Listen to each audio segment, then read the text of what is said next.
Hi friends, welcome back to our channel. ഇനി നമുക്ക് വീട്ടിലുള്ള സാധനങ്ങൾ വെച്ചൊരു ഹോം മെയ്ഡ് ബ്രോസ്റ്റ് തയ്യാറാക്കി നോക്കാം. ആദ്യം നമുക്കിതിലേക്ക് വേണ്ട കുറച്ച് വെളുത്തുള്ളിയും കുറച്ച് കുരുമുളകും കൂടി ഒന്ന് ചതച്ചെടുക്കാം.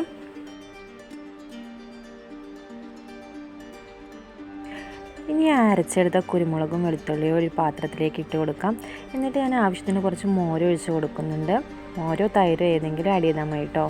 പിന്നെ കുറച്ച് ഉപ്പും കുറച്ച് വിനാഗിരി കൂടി ആഡ് ചെയ്ത് കൊടുത്തിട്ട് നല്ലപോലെ ഒന്ന് മിക്സ് ചെയ്തെടുക്കാം. ഇനി ഇതിലേക്ക് ആവശ്യമുള്ള ചിക്കനൊക്കെ കഴുകി എടുത്തിട്ടുണ്ട്. ഈ മസാലയൊക്കെ നല്ലപോലെ പിടിക്കാൻ വേണ്ടിയിട്ട് നമുക്ക് ഇതുപോലെ ഓരോ വര വരഞ്ഞു കൊടുക്കാം. എന്നിട്ട് ഈ ചിക്കനൊക്കെ ഇതിലിട്ടിട്ട് നമുക്ക് നല്ലപോലെ ഒന്ന് മിക്സ് ചെയ്തെടുക്കാം. ഇനി ഇതൊക്കെ ഒന്ന് നല്ലപോലെ മിക്സ് ചെയ്തെടുത്തിട്ട് ഞാനൊരു 30 മിനിറ്റ് ഇതൊന്ന് റെസ്റ്റ് ചെയ്യാൻ വെക്കുകയാണ്.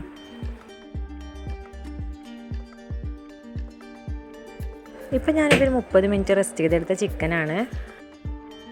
ഇതൊന്ന് പൊരിച്ചെടുക്കാൻ വേണ്ടിയിട്ട് ഞാൻ ആദ്യം ഒരു എഗ്ഗ് ഇതുപോലെ ഒന്ന് ബീറ്റ് ചെയ്ത് വെക്കുന്നുണ്ട്. ഇനി നമുക്കൊരു 6 ടീസ്പൂൺ മൈദയും ഒരു 3 ടീസ്പൂൺ കോൺഫ്ലവറും കുറച്ച് മുളകും പൊടിയും ഇട്ട് കൊടുത്ത് ഒരു ലേശം ഉപ്പിട്ട് കൊടുത്ത് നല്ലപോലെ ഒന്ന് മിക്സ് ചെയ്തെടുക്കാം.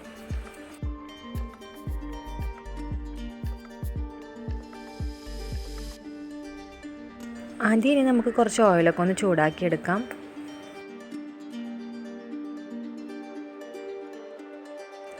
ഇനി നമുക്ക് ആ ഓയിലൊക്കെ ഒന്ന് ചൂടായി വരുമ്പോഴത്തേക്ക് നമ്മളൊരു കോഴി കഷ്ണം എടുത്തിട്ട് ഈ മൈദയിലും കോൺഫ്ലവറും നേരത്തെ തയ്യാറാക്കി വെച്ച് മിക്സിയിലൊന്ന് ഡിപ്പ് ചെയ്തിട്ട് ഈ എഗ്ഗിലൊന്ന് ഡിപ്പ് ചെയ്ത് കൊടുക്കാം. എന്നിട്ട് വീണ്ടും ഈ മിക്സിയിലൊന്നും കൂടി ഡിപ്പ് ചെയ്ത് കൊടുത്തിട്ട് ഇനി നമുക്കിതൊന്ന് ഫ്രൈ ചെയ്തെടുക്കാം. അങ്ങനെ മൊത്തത്തിൽ നമുക്ക് അങ്ങനെ ചെയ്തെടുത്തിട്ട് എല്ലാം ഒന്ന് ഫ്രൈ ചെയ്തെടുക്കാം.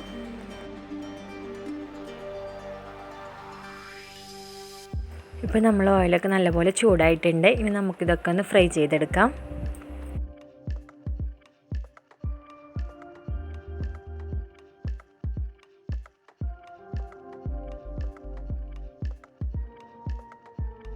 അങ്ങനെ ഇതൊക്കെ ഫ്രൈ ചെയ്തെടുത്തിട്ടുണ്ട്. അപ്പോൾ നമുക്ക് പെട്ടെന്ന് വീട്ടിൽ തന്നെ തയ്യാറാക്കാൻ പറ്റുന്ന ഒരു ഹോം മെയ്ഡ് ബ്രോസ്റ്റാണിത്.